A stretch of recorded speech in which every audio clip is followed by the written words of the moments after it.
passé et l'avenir au secours du présent. Le beau est toujours bizarre. Non, je n'y crois pas. Rien ne distingue les souvenirs des autres moments. Le bizarre est souvent beau. C'est cette bizarrerie qui le fait être particulièrement le beau. Le beau bizarre. Non, oui, pour moi, oui. De Zineb Souleimani.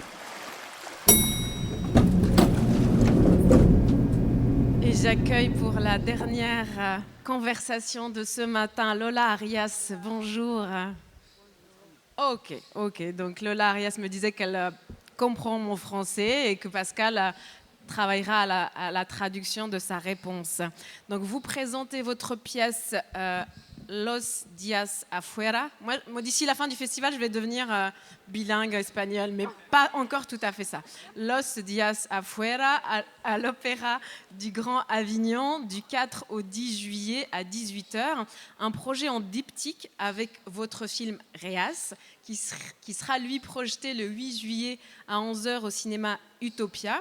Nous allons en parler, mais dire d'abord que vous êtes une écrivaine, metteuse en scène et réalisatrice argentine, avec d'autres artistes à l'affiche de cette édition du festival que je peux citer, Tiziano Cruz et Mariano Panzotti. Vous représentez une partie de la scène artistique argentine dans un contexte politique particulièrement hostile vis-à-vis des artistes aujourd'hui en Argentine. Alors ma première question, c'est comment ça va ? Qu'est-ce que ça vous fait d'être aujourd'hui sur la scène de l'Opéra d'Avignon, dans l'un des plus grands festivals de théâtre au monde, on pourrait dire? Mais comment ça va? Bueno, creo que desde que fue electo Milei, como artistas lo primero que nos preguntan es por él. De una manera nos convertimos como en embajadores de la situación política de Argentina, que es realmente muy grave. Alors, depuis que Milei a été élu, effectivement, comme artiste, on est devenus les ambassadeurs ou les héros en réalité de la situation politique argentine, qui est bien sûr très grave. Y es interesante hablar de eso porque era algo que no podíamos prevenir, que fue demasiado rápido y que cambió las condiciones para todos, y es una amenaza que está muy presente aquí en Francia. Oui, alors évidemment, c'est intéressant de parler de ça parce que c'est quelque chose qu'on n'a pas pu prévoir, c'est quelque chose qui arrivait très très vite et puis en même temps c'est assez proche de la situation présente en France. De un día para el otro, desde que asumió Milei, lo primero que hizo fue cerrar el Ministerio de Cultura, financiar la universidad pública, cerrar el Instituto del Cine, el Instituto del Teatro, dejar a las jubilados sin una pensión acorde a la inflación, echar a todos los trabajadores de todo el sector público, ir en contra de todo lo que logró el feminismo en los últimos años, destruir el Instituto del INADI, el Instituto de Género, etcétera, etcétera, etcétera. Alors effectivement, du jour au lendemain, il a agi. La première chose qu'il a faite, ça a été de supprimer le ministère de la Culture, ça a été de retirer les financements de l'université publique, supprimer l'Institut argentin du cinéma et du théâtre, cesser l'indexation des retraites sur l'inflation, réduire le nombre de fonctionnaires, voilà, toutes ces choses incroyables. Y esta obra fue ensayada en el medio de ese contexto, así que un día estábamos en el teatro ensayando, al día siguiente estábamos en la calle manifestando, volvíamos a ensayar, volvíamos a gritar, un día por la universidad, otro día por el cinema, otro día por el teatro. Oui, et cette œuvre, elle a été répétée en fait dans ce contexte-là. C'est-à-dire un jour, on était en répétition et le lendemain, on manifestait dans la rue, une fois pour l'université, une fois pour le théâtre, le lendemain, on répétait, etc. Ce mouvement-là. Y incluso uno de los performers de la obra, un chico trans, que estaba empleado en una institución pública en la municipalidad, gracias al cupo trans, que es una ley muy progresista, que dice que 1% de los empleados públicos tienen que ser trans, fue despedido inmediatamente apenas fue electo Milei. Oui, et on a eu un participant du spectacle, en fait, un garçon trans, qui, grâce à une loi que Milei, bien sûr, a abrogée, comme tout un tas d'autres lois qui avaient été le résultat de luttes antérieures à son arrivée ces 20 dernières années. Et il a donc ce garçon qui pouvait avoir un emploi public parce que la loi disait qu'on devait avoir 1% d'employés trans dans la fonction publique. Du jour au lendemain, il s'est retrouvé sans travail. Por suerte estaba la obra para darle un trabajo. Et heureusement, il y avait la pièce pour lui donner un travail. Y creo que esta obra es justamente en un contexto tan violento y tan destructivo, un poco de esperanza. Et je crois que cette œuvre, en fait, dans un contexte qui est si violent et tellement destructeur, donne de l'espoir. Bon, de quoi nous secouer pour éviter d'arriver à ce tableau-là ici en France. Merci en tout cas d'être avec nous ce matin et de faire le témoignage de ce que vous vivez en Argentine. En 2019, vous entamez un atelier de cinéma et de théâtre à la prison des femmes dans la banlieue de Buenos Aires. Votre rencontre avec ces femmes est si forte que vous décidez d'abord d'en faire un film, Reas, dont on a parlé, mais avant de se décider plus tard, de créer aussi avec elle le spectacle, peut-être d'abord revenir à 2019 et cette idée folle ou peut-être ou réaliste de se lancer dans un projet de film. Qu'est-ce qui vous a décidé à passer au tournage du film et plus à faire juste des ateliers, j'allais dire? Cuando fui a presentar mi primer película a la cárcel, todo empezó ahí, cuando fui a presentar Teatro de Guerra a la cárcel de mujeres en un ciclo de cine. En ese momento sentí que había una gran necesidad de hacer una práctica artística dentro de la cárcel.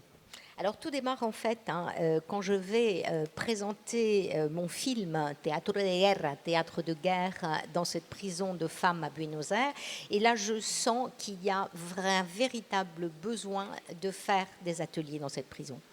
Y decidí al año siguiente hacer un workshop, un taller de cine y teatro, sin saber muy bien a dónde me iba a llevar. Y finalmente, durante ese taller, descubrí que quería hacer una película y que quería hacer una película musical con personas que estaban detenidas en la prisión.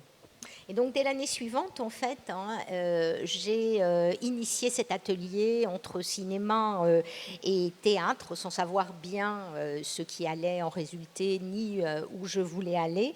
Et très vite, j'ai découvert que j'avais envie de faire un film, en fait, qui soit à la fois musical. Dentro de la prisión, el arte de resistencia es la música.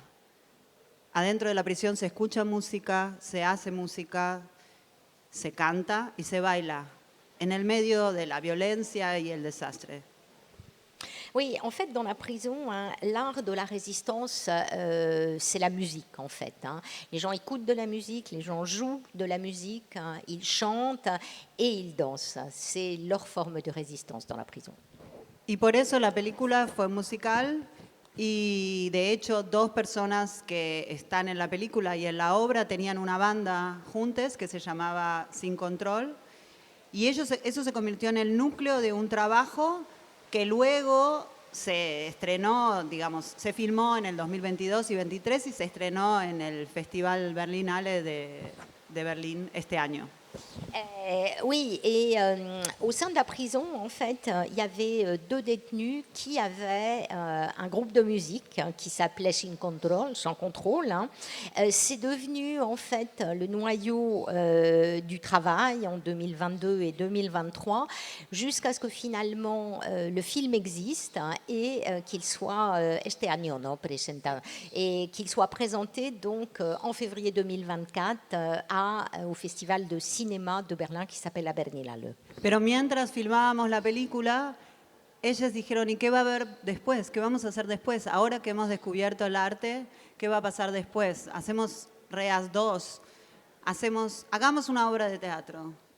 Y justo en ese momento Tiago me invitó a ser parte de este festival y tenía otro proyecto y dije, no, vamos a hacer esta obra de teatro sobre la libertad. Oui, et une fois le film fait, une fois qu'il avait commencé sa carrière, évidemment, on s'est dit, bon, maintenant, qu'est-ce qu'on fait, en fait, hein? Qu'est-ce qu'il y a après le film? Est-ce qu'on fait un deuxième film, Réage 2? Est-ce qu'on fait une œuvre de théâtre? Et puis, à ce moment-là, en fait, Tiago Rodriguez m'a contacté et m'a proposé de faire quelque chose à Avignon. Et du coup, voilà, on s'est dit, on va faire une œuvre de théâtre. Alors le film se veut une reconstitution entre docu et fiction qui revient sur la vie de ces femmes à l'intérieur de la prison, là où le spectacle s'attache à raconter le récit une fois sorti de la prison, un diptyque où chaque opus regarde l'autre en miroir. Est-ce que c'est important de voir les deux pour mieux comprendre la globalité du projet ou chaque forme est indépendante pour vous? Cada obra es independiente. Obviamente es interesante verlas juntas porque ves en la primera parte cómo era la relación y la vida dentro de la prisión y en la segunda parte los desafíos de la libertad. Et bon, chaque œuvre est indépendante, hein, mais évidemment c'est intéressant de les voir et l'une et l'autre parce que on voit la relation entre les deux. D'un côté, la vie dans la prison au départ, et puis ensuite tous les défis qui sont posés quand on sort de prison. Alors pour revenir donc au spectacle, vous le présentez à partir de ce soir à l'Opéra du Grand Avignon et jusqu'au 10 juillet. Et vous avez opté pour une forme hybride qui alterne récits avec certains codes du musical, on pourrait dire. Ce parti pris formel est une manière de dédramatiser les histoires racontées ou de valoriser les multitudes de pratiques artistiques de ces femmes? Para mí la idea de hacer un musical era reapropiarse de un género que en general representa vidas marginales, romantizándolas con actores y bailarines virtuosos. Entonces me parecía interesante que esas personas se apropiaran del género para representar su propia visión de esa vida y de esos mundos que siempre se representan por otras personas.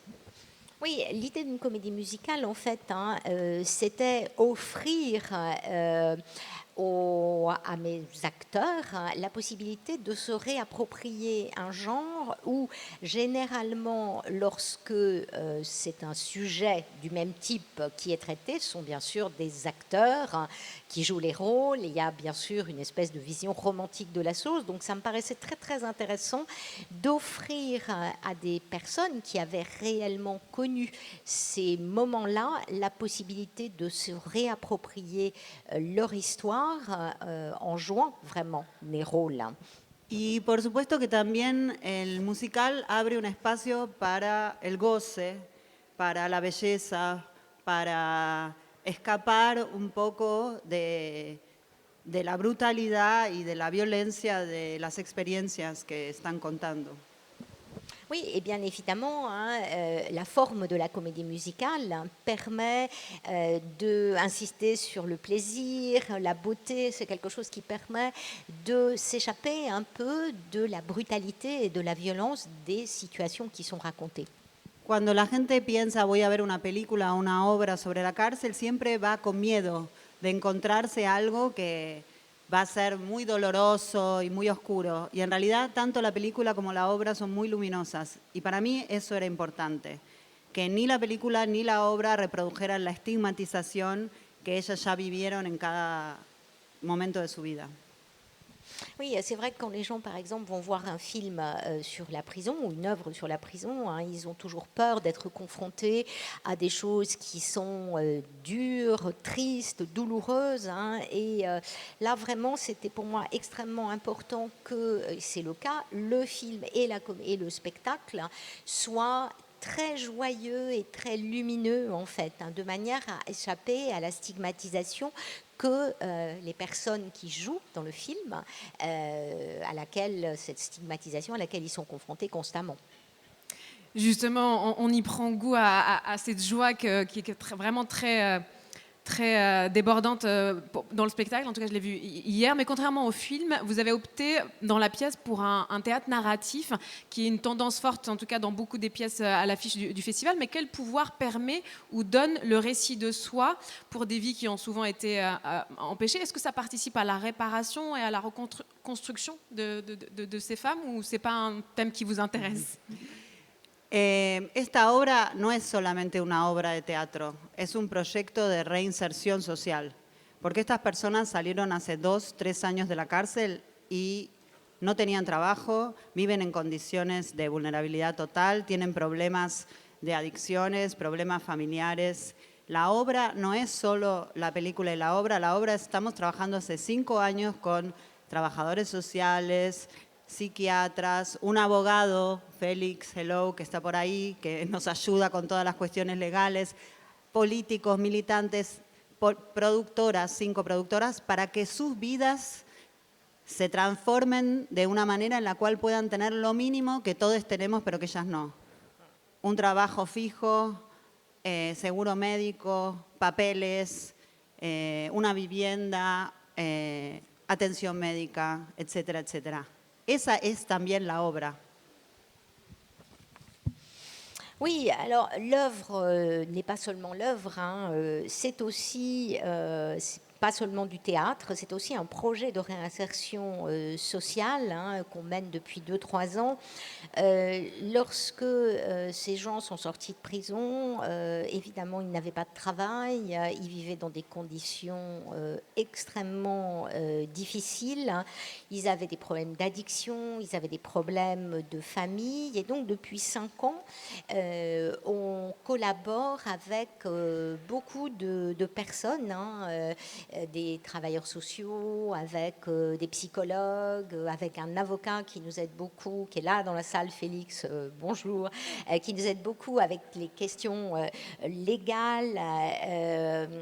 Énormément de gens ont collaboré pour que ces personnes qui jouent dans l'œuvre puissent avoir le minimum souhaitable des conditions que nous avons tous, c'est-à-dire un travail fixe, une maison, des papiers, le droit à la santé, des choses qu'ils n'ont pas en fait.